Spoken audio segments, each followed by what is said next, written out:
ஜெயச்சந்திரனின் அடடா audio offer 5 முதல் 70% வரை டிஸ்கவுண்ட். ஆச்சி கொழுக்கட்டை மாவு வந்தாச்சு. ஆச்சி கொழுக்கட்டை மாவிற்கு கொழுக்கட்டை அச்சை கேட்டு வாங்குங்கள். நலம் காக்கும் ஸ்டாலின், உங்கள் குடும்பத்தின் நலன் அரசின் பொறுப்பு. கட்டணமில்லா மருத்துவ சேவைகள்.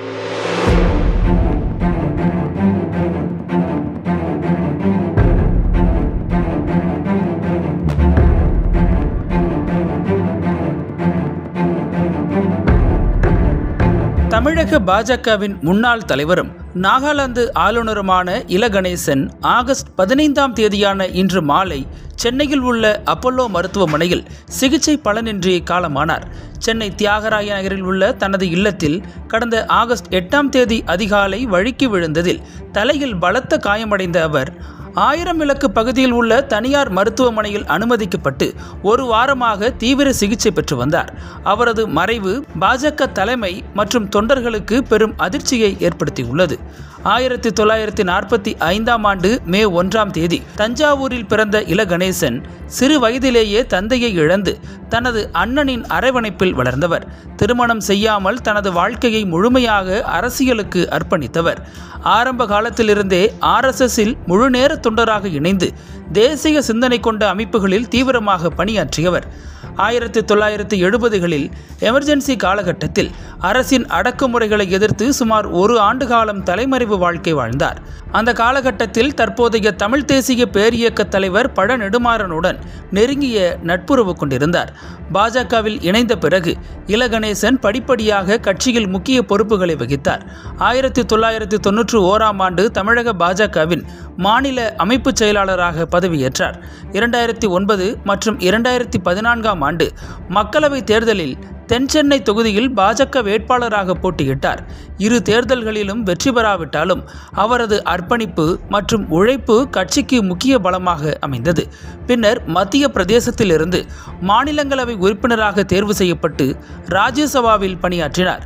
பாஜகவில் மாநில தலைவர், தேசிய செயலாளர், தேசிய துணைத் தலைவர் உள்ளிட்ட பல முக்கிய பொறுப்புகளை வகித்த இல கணேசன் கட்சியின் வளர்ச்சிக்கு தனது வாழ்நாளை அர்ப்பணித்தவர் என கூறப்படுகிறது. மத்தியில் திமுக பாஜக கூட்டணி இருந்த காலத்தில் மறைந்த முன்னாள் முதல்வர் கலைஞருடன் நெருங்கிய நட்புறவை பேணியவர். 2015ஆம் ஆண்டு முதல் இல கணேசன் ஆளுநராக நியமிக்கப்படுவார் என்ற எதிர்பார்ப்பு இருந்து வந்தது. இந்த நிலையில்தான் 2021ஆம் ஆண்டு மணிப்பூர் மாநில ஆளுநராக அவர் நியமிக்கப்பட்டார். பின்னர் மேற்கு வங்க ஆளுநராக பணியாற்றிய அவர் 2024ஆம் ஆண்டு பிப்ரவரி மாதம் நாகாலாந்து ஆளுநராக நியமிக்கப்பட்டார். ஆளுநர் பதவியில் இருந்தபோதும் சென்னை தியாகராய நகரில் உள்ள தனது இல்லத்திற்கு அவ்வப்போது வந்து செல்வதை வழக்கமாக கொண்டிருந்துள்ளார். இந்த நிலையில்தான் கடந்த 8ஆம் தேதி அதிகாலை தலைசுற்றல் ஏற்பட்ட நிலையில் சென்னையில் உள்ள பிரபல மருத்துவமனையில் அனுமதிக்கப்பட்டவர். பரிசோதனைக்கு பிறகு தலையில் இரத்தக்கட்டு இருப்பது கண்டறியப்பட்டதால் அதற்கான அறுவை சிகிச்சை முடிக்கப்பட்டது.